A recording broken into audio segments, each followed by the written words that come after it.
From the Autoline studios, here is your host, John McElroy. I want to thank you all for joining us on Autoline this week, where the discussion is going to be all about in-car connectivity, specifically the kind of connectivity that OnStar brings to vehicles. And we're going to be discussing all that because my guest today is Terry Inch, the Chief Operating Officer of OnStar. Terry, great to have you here at Autoline. Thank you for having me, John. Appreciate it. And also joining us today are Matt Roush from WWJ and Mike Whalen from MLive. And great having the both of you here, too. Well, thanks for the opportunity. Thank you, John. Terry, give us a little snapshot of where OnStar sits today. How many customers really want this in their vehicle? The whole performance of the unit, how's it doing? It's doing outstanding. We are making a big investment at GM in connectivity to the vehicles globally. We are in the United States, we're in Mexico, we're in Canada, and we're in China, and we have over 6 million active customers that interact with the service every day. Now, OnStar, I believe, is available on all new vehicles that GM makes in North America right now, Correct. Right? In North America and Canada, it's available on every new retail vehicle. And then we just recently launched in June of this year in Mexico and are ramping our production up down in that part of the world.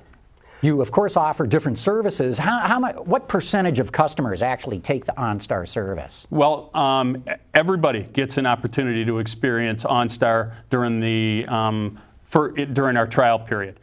For Cadillacs, that is a 12-month trial period in which they can experience OnStar's directions and connections and safety and security. And in the rest of the manufactured vehicles in North America, it's a 6-month trial period. So. All right. I wanted to ask you, when OnStar was first introduced in 1996, it was something really unique, new, different. Today, there's much more connectivity in the car than there used to be, with smartphones being much more ubiquitous. Ford's got the Sync service. Chrysler has the Uconnect.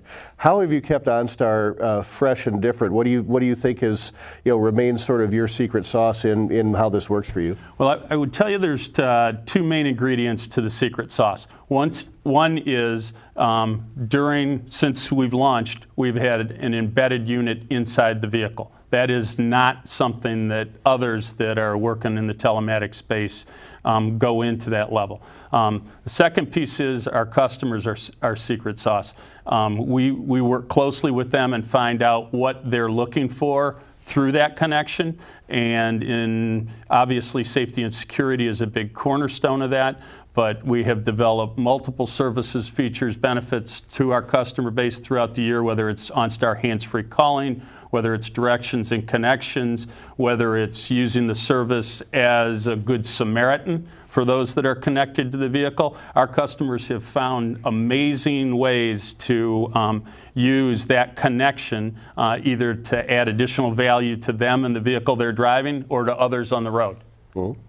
I've been amazed how actually OnStar's been able to adapt, because I remember when my father had a first Tahoe with an OnStar system, we thought it was amazing. We actually hit the OnStar button just to go to the movies. And we knew exactly where the theater was, but we wanted to actually hear the person come out over the vehicle and say, take left here, right here. Mr. Wayland, is this where your destination is? Yes, thank you. And I've been amazed how they've been able to adapt, especially with the remote key fob services and as you've said before, kind of possibly integrating everything more in with the infotainment system, not taking it over. Absolutely. This is, we pay close attention to what our customers are asking for and how we deliver the service. This, especially with safety and security as a main pillar or a cornerstone for what our customers expect from us and expect from General Motors and expect from the brand, we have an incredible responsibility. This is not for the faint of heart in any way, shape, or form. Over 4,000 times a month, we get a message from the vehicle that somebody's airbag has gone off or some kind of crash notification. And at that moment, everybody that is playing in the band or the orchestra better be on note or on pitch, because if we don't get it right, people's lives are at stake. So, and we take that responsibility and translate it into an unbelievable service delivery experience every time we can. Terry, just before the show started, you mentioned that OnStar actually started 17 years ago. It's amazing how time flies. When it first came out, OnStar was made available to other brands. I want to say Acura had it. Yep. There were some others that did. Then GM pulled back from that. But now you're offering an aftermarket version. Give us the whole philosophy of how you guys want to approach other brands with this. Yeah, absolutely. Well, first of all, OnStar and the connection to the vehicle, our primary objective is to make General Motors vehicles better than any other designed, built, or sold vehicle, not only in North America, but around the world. So our primary objective is to help General Motors sell more vehicles. In terms of the early years, we were trying to share some of that technology. To your point, Toyota, Acura, there were some limited VW vehicles that we embedded the hardware. One of the things with this, though, is the minute that you start to embed hardware in another manufacturer's vehicle, you are trespassing in many cases in terms of understanding what their electrical architecture is and how much they want us to understand or see about their vehicles. So there's always this, yeah, I want it, but I need to keep you at arm's length to a great extent. And not only that is, even in the early years, not like we have right now with the introduction of consumer electronics or digital devices that are introduced in 3-month, 6-month, 9-month cycles for new product innovation. For OnStar, even in the 17 years we've been here, we're going to launch our 10th version of hardware in the middle of next year. And each one of those versions of hardware has, in some cases, had multiple iterations. That is some disruption to the vehicle manufacturing cycle that others weren't quite interested in experiencing to the level that we had already put all our chips into the middle of the table on, saying we're embedding this unit and we're gonna keep the latest versions out there on a regular basis. I wanted to ask you how you see OnStar fitting into the coming world of the more autonomous vehicle. I know that might be a little bit of heresy here on a program for automotive enthusiasts. Cars that drive themselves is not always appreciated, but we've got cars now with adaptive cruise control that'll apply the brakes for you, with lane departure warning systems that'll, they could be used to keep a car in a lane, so you could even take your hands off the steering wheel. How does OnStar fit into that future with, autonomous vehicles apparently being maybe 5 to 10 years off? Yeah, I would tell you we are going to evolve into whatever that place is with the autonomous vehicle. Right now where we're at is we're trying to give General Motors customers the opportunity to bring their digital life into their vehicle and their vehicle life into their digital world. Things like Remote Link that we have that allow you, even when you're not near your vehicle, to check the tire pressure, to check the oil life, to start your vehicle at 6 o'clock in the morning after it's been below 30 degrees, so it's ready for you for that drive into work, or in the summertime, the opposite, so it cools down a little bit. As General Motors works with legislators and we understand what are the rules of safety around the autonomous vehicle, we'll have a part into that in terms of connectivity.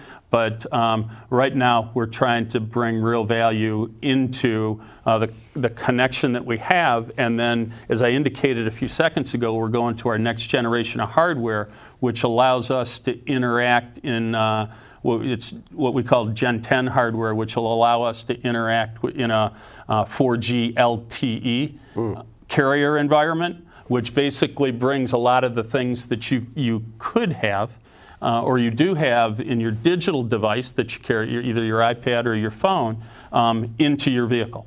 Obviously paying close attention to distracted driving and safety and security issues in the vehicle, but there's a lot of things that the customer could find extra value on by having those worlds be interoperable, if you will. And you guys can actually control the vehicle right now. If, say, someone steals a vehicle and the police call and they have OnStar, can't you actually slow down the vehicle right now Absolutely. What we have right now is through our current embedded connection and working with law enforcement with a series of protocols, once somebody files a stolen vehicle report or a carjacking report, we can connect with the local municipality, work closely with them, get the police into proximity or location of the vehicle. Then we go through a series of processes which include honking the horn, flashing the lights so the police know that they have the right person, and then basically we kill the connection to the car, and no matter how hard that culprit or that thief presses on the accelerator, every 10 seconds it slows down a little bit until it comes to a complete halt. So. Those are the kinds of stories I love to hear about. I truly do.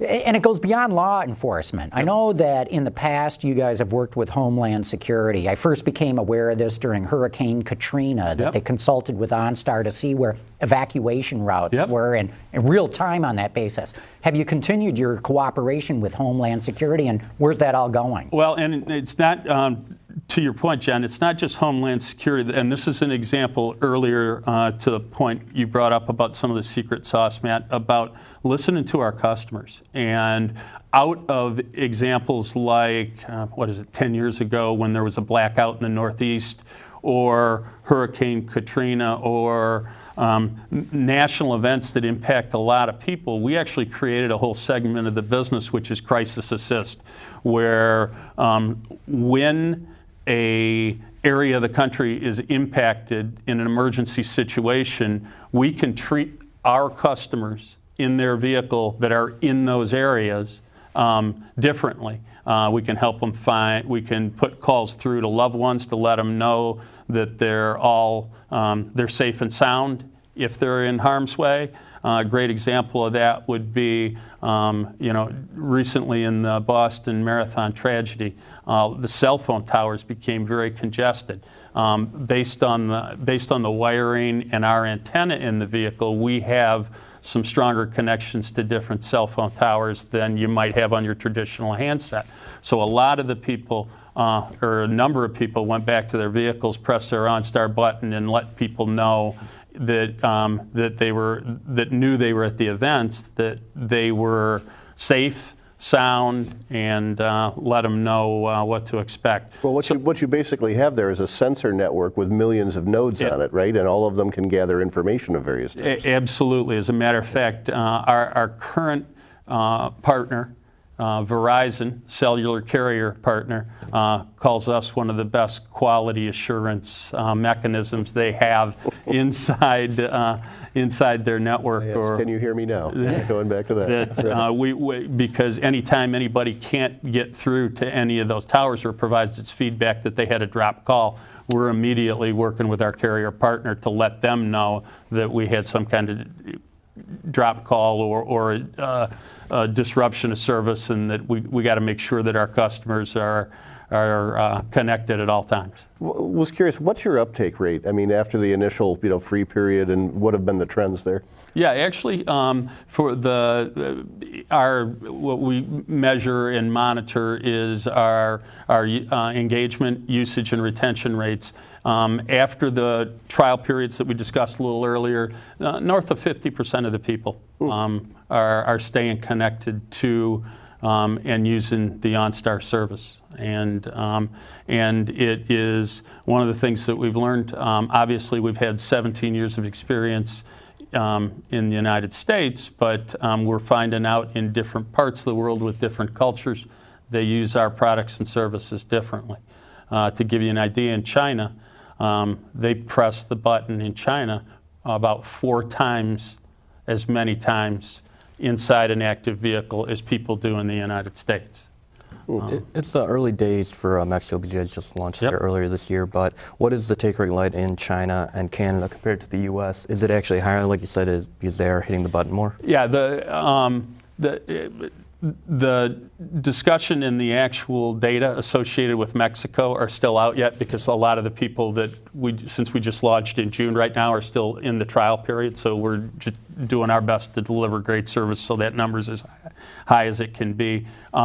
China, we experience about the same thing, if not a little bit higher in terms of the connectivity rates that happen. Now in China, it's interesting because, right, you've got a whole new series of infrastructure. You got a lot of first-time drivers. You have a society of people who are very tech-savvy in the first place. So it's kind of a harmonic convergence, if you will, of need and familiarity and interest to use the technology to bring more value. So.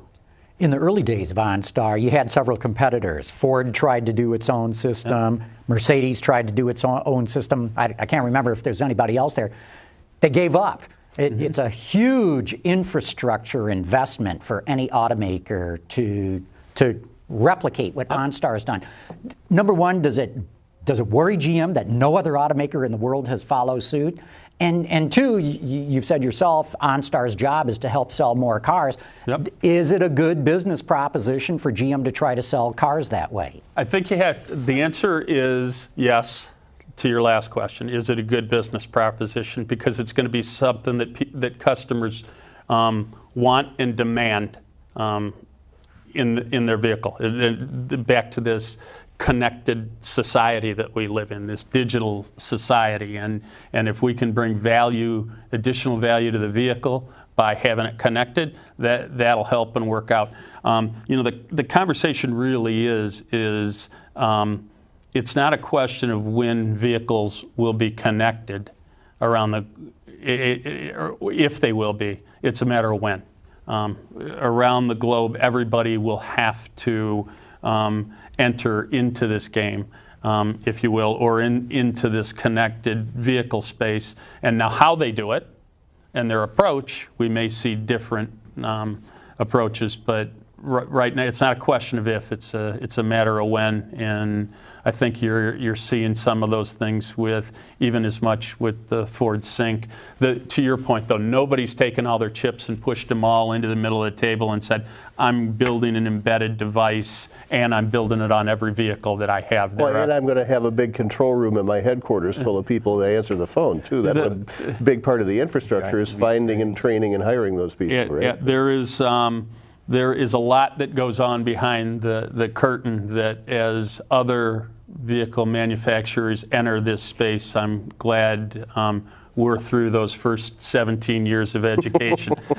They will find out along the way. You took me behind that curtain, actually, when you first became COO of OnStar. Yep. And you said that OnStar has a 5-year plan. And Mary Chan actually mentioned this, too, when she came on board. Yep. Where is OnStar with that 5-year plan, and how much more technology or even, marketing can we see from OnStar coming in the future years? Let me break that into two different categories. The technology question, and then what do you expect to see from OnStar as to how do we market and how do we help General Motors sell more vehicles. From a technology standpoint, if you want to think of it the way we've been set up in, let me try to do it this way. There's 4 main components, if you will, that or parts of the band or the orchestra that make up OnStar. There is the embedded hardware inside the vehicle. There is the carrier network, in our case right now Verizon, and in a 4G world middle of next year for customers that have Gen 10 hardware, it'll be AT&T. There is our back office or our application that helps bring the technology from the carrier and the carrier network and the hardware in the vehicle to life so that we can provide a service, we can know where people are, we can help them with what they want or need, and then there's the advisors. So there's 4 main foundational pieces to this, and right now the embedded piece of the vehicle right now that we have, the hardware, speaks to our back office and connects to our carrier. The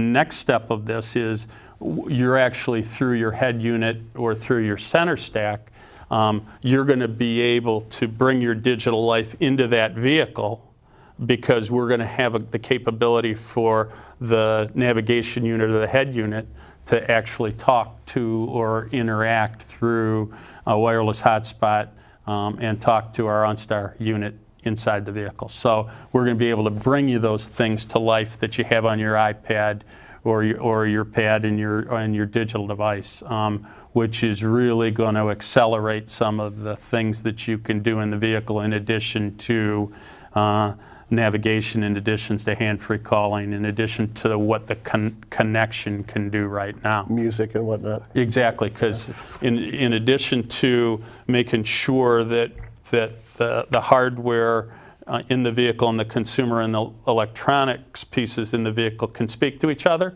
we're also building an app framework, which we have already started to invite developers in, giving them software development kits so they can develop vehicle-centric apps that meet our requirements for safety and security and distracted driving, but bring additional value to customers. We announced some of that at CES last year when we announced the app framework that we were building and the partnership that we were going to have with AT&T in the 4G LTE world. So there's that technology piece that is going to take us further into the integration of digital lifestyle that you have outside of the vehicle will be into the vehicle. And then the other piece I would say, from a marketing and branding standpoint is this is less about, this is more about the connection to the vehicle and OnStar being a foundation to additional value that you can bring to a General Motors vehicle that you've just purchased. The things that we're going to bring into that General Motors vehicle are going to allow that vehicle, instead of having feature set obsolescence when you roll off the lot, that connection will allow you to, in the cases of some of the parts of the consumer electronic pieces, allow your car to evolve with you over time because of what we can do. So continuous software upgrades. Update remotely over the cloud. For